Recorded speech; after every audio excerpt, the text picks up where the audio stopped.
trade deadline is officially over, even though Shams made me wait an hour and 15 minutes to get every single fact that I needed. Let's recap the moves the Boston Celtics made. First, they traded Simons and a second-round pick for Vooch and a second-round pick. Vooch is a 6'9", 35-year-old center. He played 48 games currently this season. 30 minutes per game he's averaging, 17 points per game, 9 rebounds per game, 3 assists per game, 0.6 blocks per game, 0.7 steals per game. He's shooting 50% from the floor, 38% from 3, and 82% from the free throw line. Impressive for a center. Vooch has averaged a double-double 11 out of his 15 seasons, including 7 straight entering this season. For the NBA's active leaders in double-doubles, he ranks second behind LeBron James with 578, and he's only played 1,020 games. Vooch is also one of the 2 NBA players this season with at least 400 rebounds and 80 made threes. Also, NBA active career rebound leader, he sits 4th with 10,601. Again, I hate to see Simons go, but he had the most trade value, and the Celtics really needed a center, whether it was a backup or a starting center, or they surprise us and do a double big lineup. Who knows? But now the Celtics have more options, and we love to see it, especially now that Tatum's going to come back. Pritchard's going to go back to the bench where he's supposed to be as that 6th man, basically replacing Simons. So I'm here for that trade. I think it was a smart trade. Was Vooch my top 5 centers to grab? No, but he was 6th.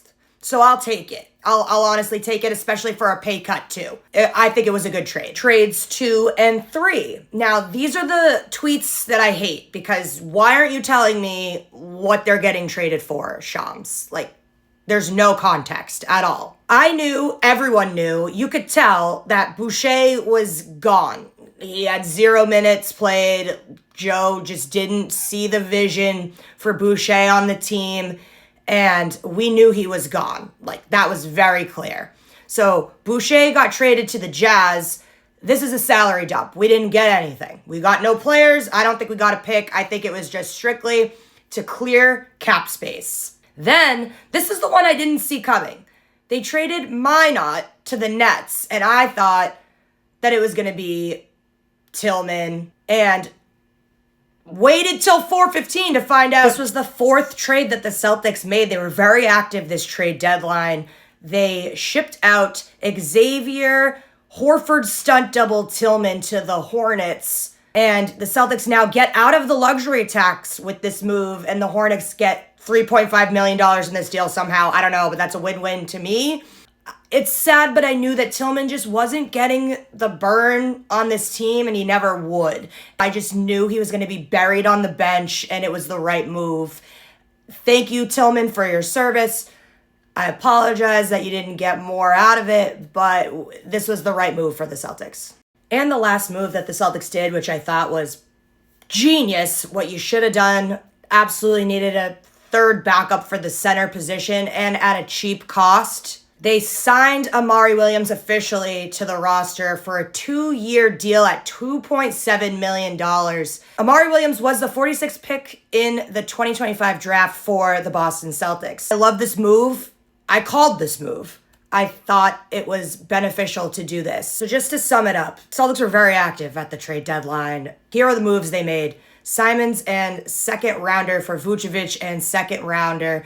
They traded Boucher to salary dump. They traded Minot to salary dump. They traded Tillman to salary dump. It sounded very singing-like. And then they signed Amari Williams at $2.7 million for 2 years. Genius, genius, genius. I literally had Brad's strategy down to a T. I had him going after a center, getting rid of Simons because he had the most trade value. I had him getting rid of Boucher because he had not played him in many, many, many months. I did not actually have the Minot trade on my bingo card. That's where he had me fooled. I did have him trading Tillman because there was just no room for Tillman on this roster anymore. He was not going to get the burn that he wants or needs. And I did have him signing Amari Williams as that 3rd option in the center department. I think this is a great trade deadline for the Celtics. You have the promise of Tatum coming back soon to provide you with those points. You put Pritchard back on the bench to be the Simons that we lost and have those bench points and have that six man represented for the Celtics. He knows that role very well. Shouldn't be hard for him. Do the Celtics go after somebody in the buyout market? I heard that they might be aggressive in the buyout market. So maybe Brad has still more things cooking.